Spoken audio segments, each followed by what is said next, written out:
자, 한 목소리로 41절, 42절 시작.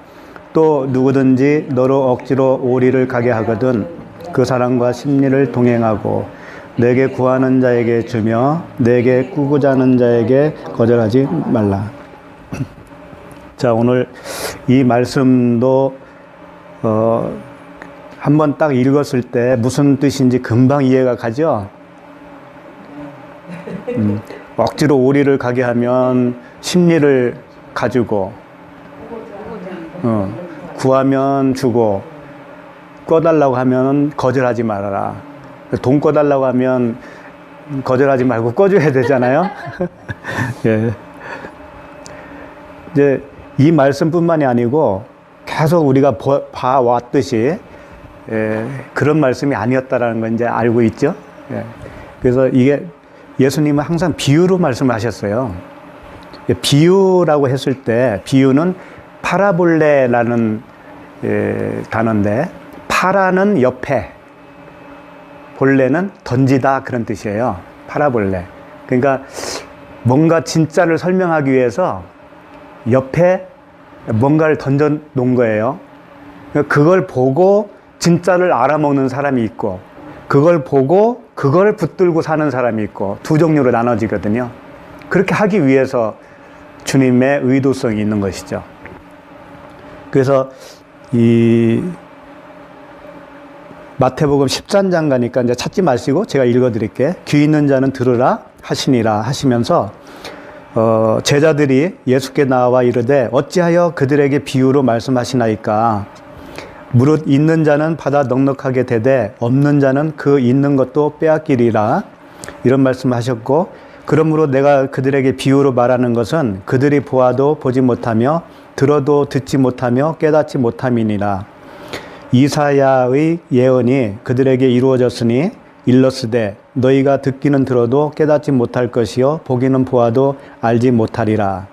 이 백성들의 마음이 완악하여져서 그 귀는 듣기에 둔하고 눈은 감았으니 이는 눈으로 보고 귀로 듣고 마음으로 깨달아 돌이켜 내게 고침을 받을까 두려워함이라 하였느니라. 이런 말씀들이 있어요. 그러니까 이 제자들이 왜 질문을 했어요? 왜 예수님은 비유로 이렇게 말씀을 하십니까? 좀 확실하게 잘 알아들을 수 있게 말씀을 좀 하시지. 그러니까 예수님이 대답을 하신 거예요. 왜 비유로 하는가? 그들이 듣고 고침을 받을까 두려워합니다 이거예요. 좀 어폐가 있잖아요. 그 언뜻 보면 예수님이 하나님은 의도적으로 이렇게 비유로 말씀을 하셔서 구원을 못 받게 하는 그 의도성을 가지고 있네. 또 이렇게 말씀을 생각할 수가 있겠죠. 그렇죠. 구약에도 그렇게 이사야의 글이 있으니까. 근데 예수님이 그 당시 오셔서 하신 말씀만 비유가 아니고 사실은 성경 전체가 그거예요. 겉의 말과 속의 뜻이 있다고 했잖아요. 겉의 말, 겉뜻이 비유예요, 비유. 비유를 던져주시고 그 안에 자기 백성들은 그걸 알아먹는다는 거예요. 자기 백성들을 알아먹게 하기 위해서 성령을 보내시겠죠. 그게 약속이잖아요. 하나님의 약속. 그걸 통해서 자기 백성을 구원하는 것이죠. 하나님의 방법이에요, 그게. 그래서 예수님도 비유로 계속 말씀하셨어요. 그러니까 오늘 말씀도 보시면서 이게 비유라고 생각을 일단은 가지셔야 됩니다. 근데 우리가 옛날에 배웠을 때는 그렇게 생각 안 했지 않습니까? 그냥 요 그대로 그냥 받았잖아요. 문자대로. 그걸 예수님이 자꾸 힌트를 주는 말씀들이 마태복음 5장 21절에도 그런 말씀이 있어요. 같은 5장이니까 5장 21절 보시면 옛 사람에게 말한 바 이렇게 말씀하시죠. 그럼 이 얘기는 뭐냐면 옛 사람에게 말한 바 살인하지 말라 라고 너희들이 들었지. 근데 그게 잘못 들었다라는 겁니다. 그런 얘기일 거 아니에요. 지금 그런 말씀을 한다는 말씀은 27절에도 보면 또 간음하지 말라 하였다는 것을 너희가 들었으나 그러잖아요. 그러니까 너희들이 잘못 들은 거야. 그러니까 살인하지 말라라고 곧이곧대로 들었으면 그게 너희들이 곧 잘못 들은 것이고 그게 바로 살인하는 거야. 하나님과 너의 사이를 살인하는 거라고. 그리고 간음하지 말라 이렇게 들었지 그 문자대로 들었으면 네가 지금 간음하고 있는 거야. 바로 그 뜻이라고요. 굉장히 무서운 말씀이거든요. 또 33절에도 보시면 또 옛사람에게 말한 바 헛맹세를 하지 말고 이런 말씀을 또 하시면서 내 맹세한 것을 주께 지키라 하였다는 것을 너희가 들었으나 이거 잘못 들었다는 얘기잖아 이게. 이 말씀을 이런 말씀을 계속 하셔요. 그러면서 5장 또 43절에도 보면 38절에도 있네요. 눈은 눈으로 이는 이로 갚으라 하였다는 것을 너희가 들었으나 이것도 역시 너희들 잘못 들은 거야. 하나님이 그렇게 말한 게 아니야. 그런 뜻이죠. 또 43절에도 또 내 이웃을 사랑하고 내 원수를 미워하라 하였다는 것을 너희가 들었으나 역시 이 말이 그 말이 아니다라고 하는 것이죠. 그러니까 이미 이 복음서에서 예수님만 하신 말씀이 아니고 하나님이 신명기에서부터 벌써 말씀하셨어요, 사실은.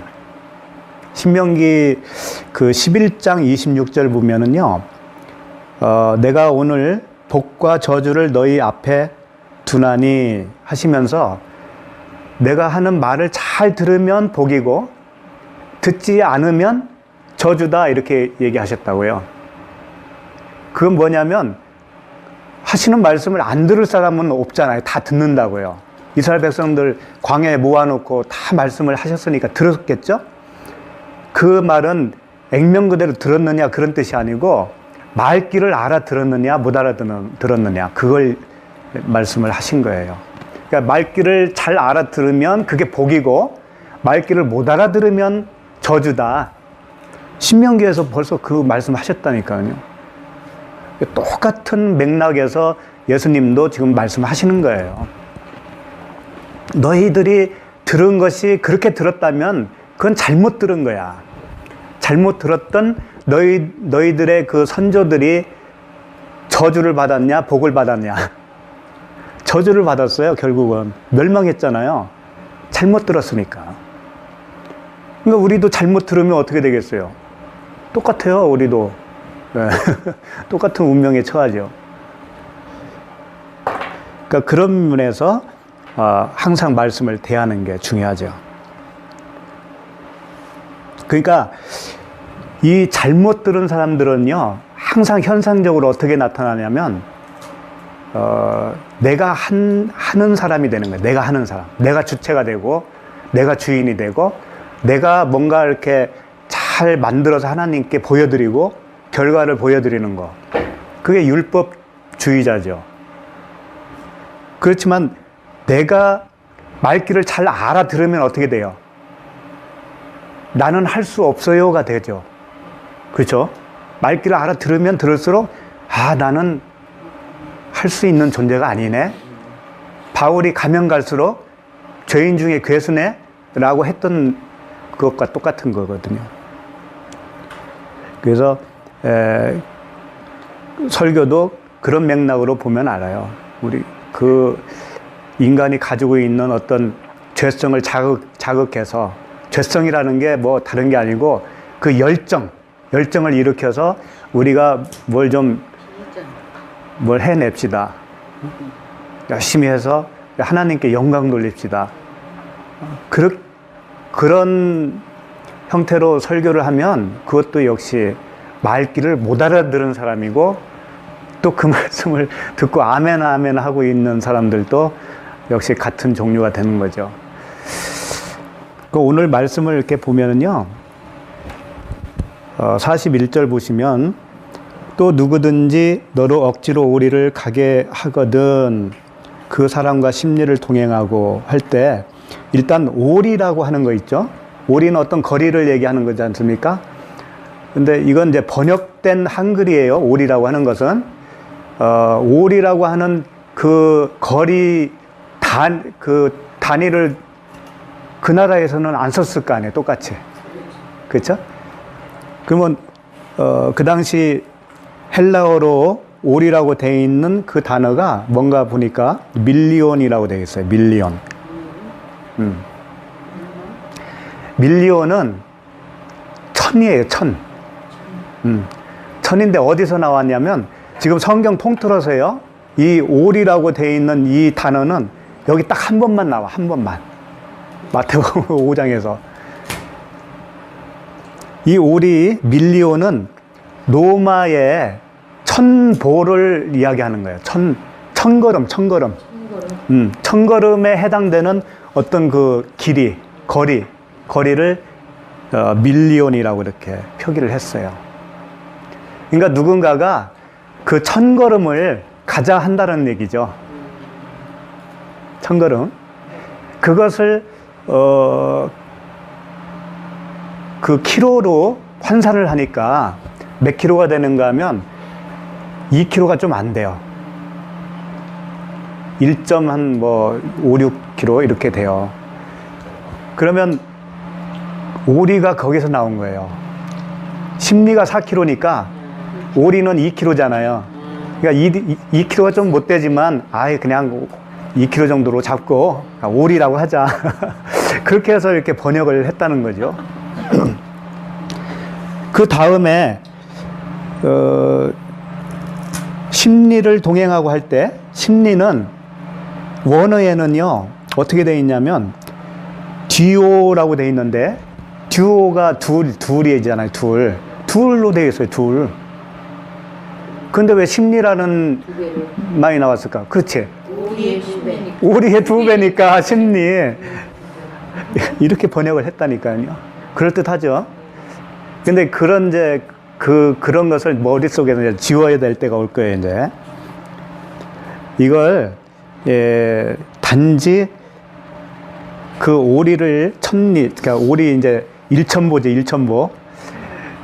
예수님이 아마 그 일천보를 사용한 이유가 그랬을 것 같아요. 그 당시 로마 법이, 식민지잖아요. 그 그 이스라엘이.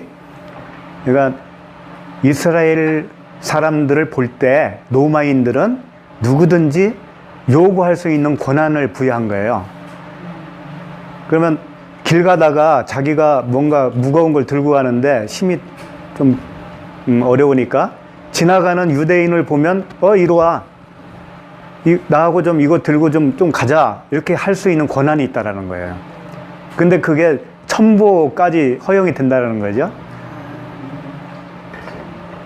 그래서 그 제도를 지금 예수님이 그대로 사용하신 것 같아. 이 진리를 설명하는 비유에. 그러니까 당당한 권리를 얘기하는 거예요. 그러겠죠? 로마인이 유대인에게 대한 자기 권리를 행사할 수 있으니까. 그렇게 할 때 너희들은 그 천보만 가지 말고 둘로 가라 이런 뜻이잖아요. 둘로. 근데 두 배도 아니야. 그냥 둘이야. 그게 문제야. 그러니까 예수님은 비유로 설명할 때 보면 항상 그 속에 힌트를 주셨어요. 그냥 두 배로 가라 이러면 액면 그대로 그냥 다 받아들일 수밖에 없어요. 근데 둘로 가라, 둘로 주어라 이러니까 이건 또 뭐지? 기꺼이 주라는 거. 또 기꺼이 주라 또 이렇게 생각할 수도 있죠.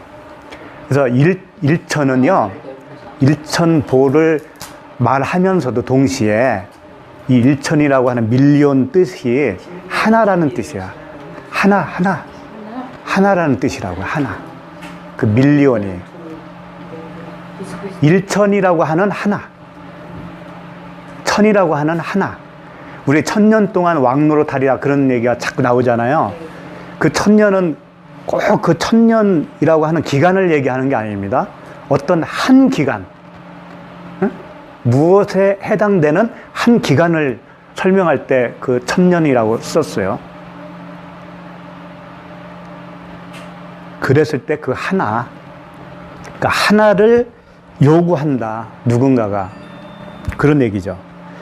그러니까 누군가가 이제 억지로 오리를 가게 하거든 했잖아요. 그러니까 강요하는 거예요, 누군가가. 누군가가 강요를 할 거다. 할 건데, 그 한 천을 달라고 할 거다. 천 하나를 달라고 할 거다. 그러면 둘로 주라. 이런 뜻이라고요. 그러면 이제 조금은 이제 진리 쪽으로 이렇게 해석이 되어지죠. 그 하나는 뭐겠어요? 보통 진리를 모르는 사람이 달라고 하는 그 하나는 뭐겠어요? 비진리예요. 결국 율법이에요. 바로 이 말씀 위에 무슨 말씀이 있었어요? 속옷 겉옷. 이것도 속옷이라고 하는 율법을 달라고 하면 겉옷이라고 하는 진리까지 같이 주라 하면서 이어서 나온 말씀이란 말이에요. 그러니까 이게 같은 내용이에요. 엉뚱한 내용이 아니고. 그 진리 이야기 하시다가 갑자기 천보 가자고 하면 2000보 가라 그런 얘기를 했겠어요? 그러니까 이게 이제 조금 의역이 필요하죠. 의역을 하게 되면 누군가가 강요를 할 텐데 그 한 가지를 달라고 할 거다. 응? 그 오리라고 표현된 것이 이제 천인데 그 한 천이라고 하는 그 하나를 달라고 할 거다. 그러면 둘로 줘. 그런 뜻이에요. 그러면 둘로 주라는 것은 뭐겠어요? 그 겉에 있는 것과 속에 있는 것을 같이 설명을 해주라. 그런 뜻이라고요. 같이 설명을 해줘야 알아들으니까. 그런 뜻이에요, 이게. 그런 뜻 말고는 없어요. 그 다음에 이제 42절 보면, 내가 구하는 자에게 주며 내게 꾸고자 하는 자에게 거절하지 말라.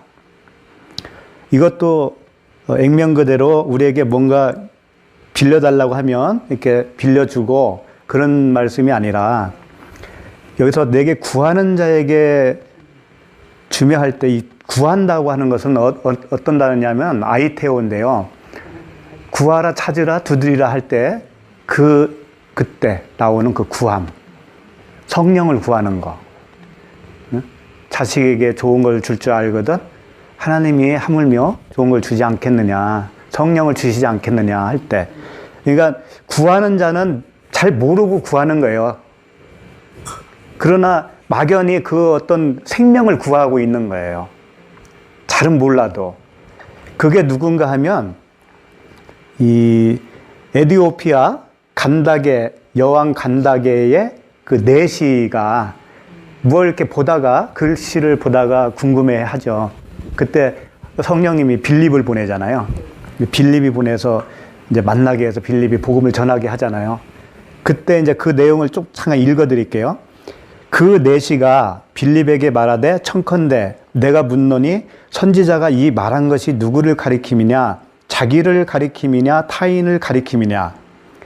그러니까 간다게 그 내시는 한 가지를 원했잖아요, 지금. 그렇죠? 지금 이사야서에서 이야기하는 이 사람이 도대체 누구를 얘기하는 거니? 자기는 그게 궁금한 거야. 근데 그것만 알았다고 해서 되겠어요? 그럼 빌립이 그래 그게 누구를 얘기하는 거야 이렇게 얘기할 수도 있었잖아요. 근데 빌립은 그렇게 안 했어요. 빌립이 35절 보면 빌립이 입을 열어 이 글에서 시작하여 예수를 가르쳐 복음을 전하니. 그러니까 광범위한 그 내용을 전했다라는 거지, 빌립이. 그 사람이 누구를 가리키는가에 대해서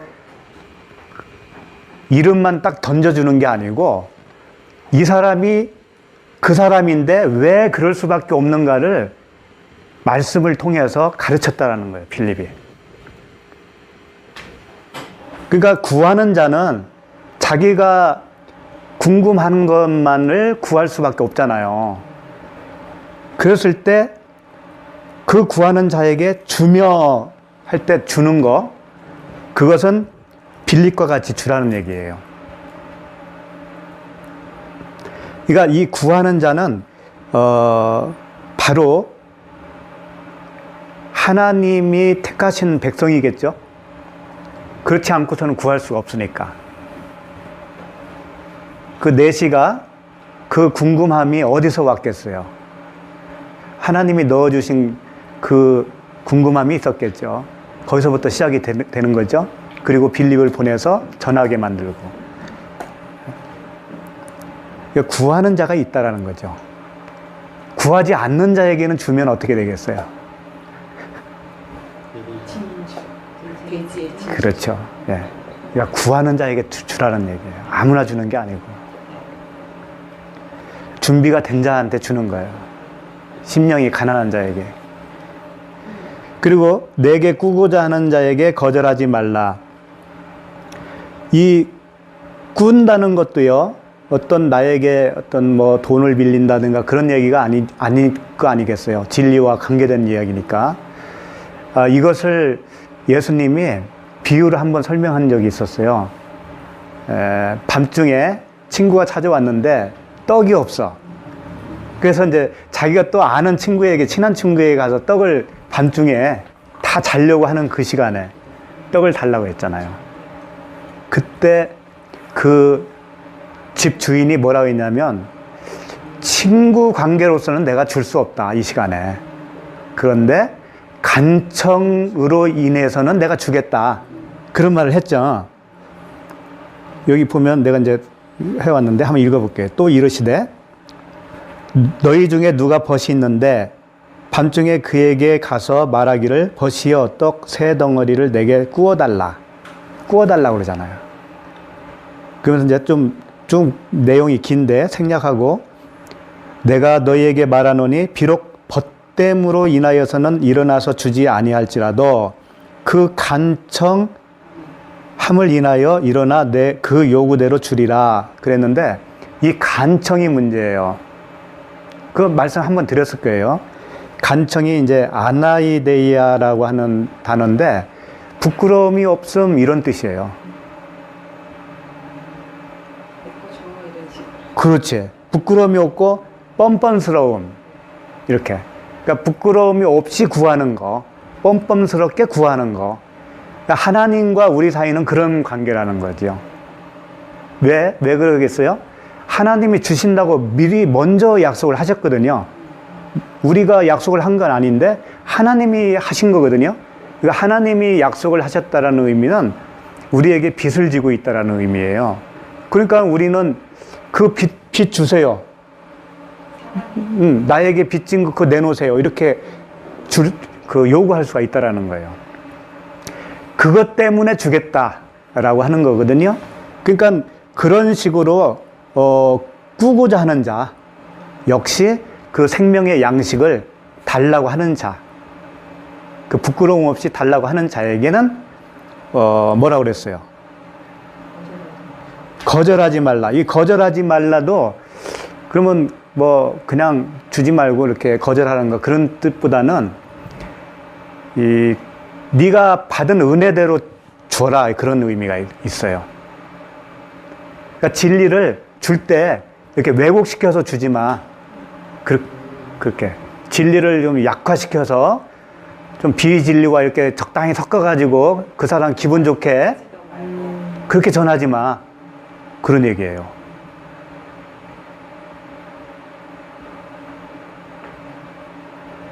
그러니까 복음을 듣고자 하는 자에게, 그 진짜 복음을 듣고자 하는 자에게 왜곡시키지 않는 그 진리를 전해주라, 그런 말씀입니다. 오늘 말씀이.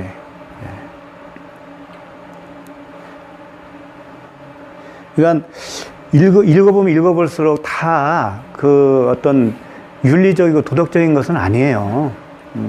어떤 구제도 역시 마찬가지고요. 다음 주에는 이제 그 원수, 이웃사랑, 뭐 원수, 뭐 이런 얘기 나오는데 이제 그거 할 거예요.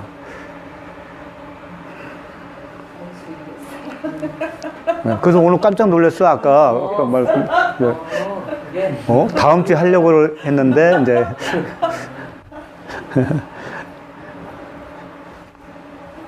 앞서가네. 그러게.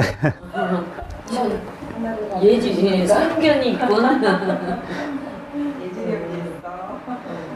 그러니까 로마서 13장 8절에 피차 사랑의 빛 외에는 아무에게든지 아무 빛도 지지 말라. 남을 사랑하는 자는 율법을 다 이루었느니라. 이런 말씀을 하셨죠. 사랑의 빛. 그것은 주님으로부터 받은 그 사랑, 아가페라고 하는 진리를 내가 아직 안 받았으면 하나님이 나에게 빚지고 있는 거고, 받았어요. 받았는데 또 다른 사람에게 내가 또 빚지고 있는 거죠. 그 사랑의 빛 외에는 지지 말라, 그런 얘기예요. 그렇다고 해서 뭐 그러면 어디 가서 돈 꾸면 안 되고 그런 얘기가 아닌 거예요. 이게 다. 좀 이렇게 와 닿나요, 오늘 말씀에? 그렇죠. 날마다 그렇죠. 네. 어머니 잘 알아들으셨죠? 네. 네.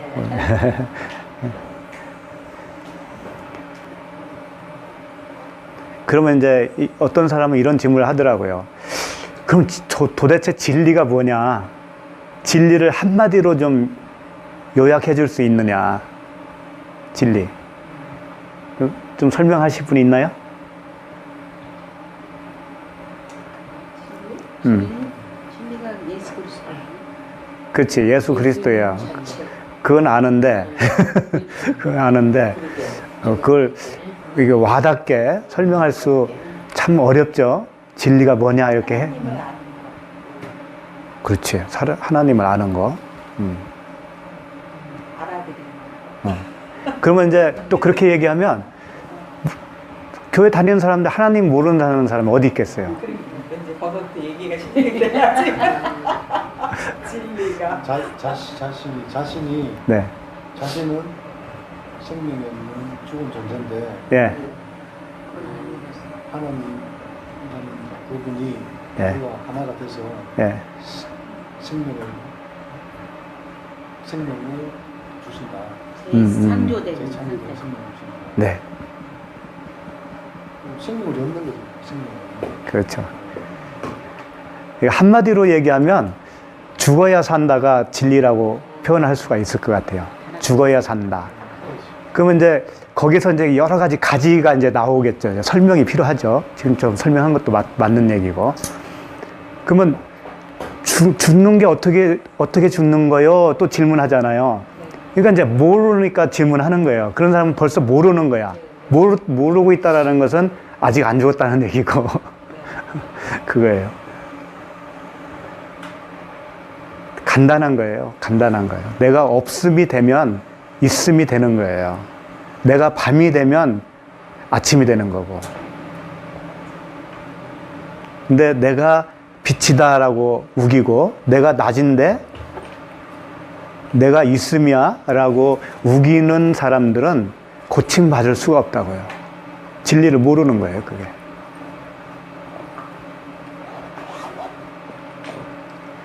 주님은 항상 그 작업을 하시는 거고, 우리들 평소에 우리 심령들 속에서도 그 작업을 계속 하시는 겁니다. 그래서 내가 해벨로 드러나고 없음으로 드러나고 하나님이 가지고 있는 그 생명만이 진짜 영원한 생명이다라는 것을 내가 인식하고 그것을 전적으로 그것만 바라고 있는 상태가 우리가 진리에 이른 자가 된 거고 진리를 안 자가 된 거예요. 그래서 이제 우리가 진리에 이르기를 힘써야 될 것이고요. 그 다음에 그 진리를 갈급해 하고 그 진리를 요청하는 자가 있을 거란 말이에요.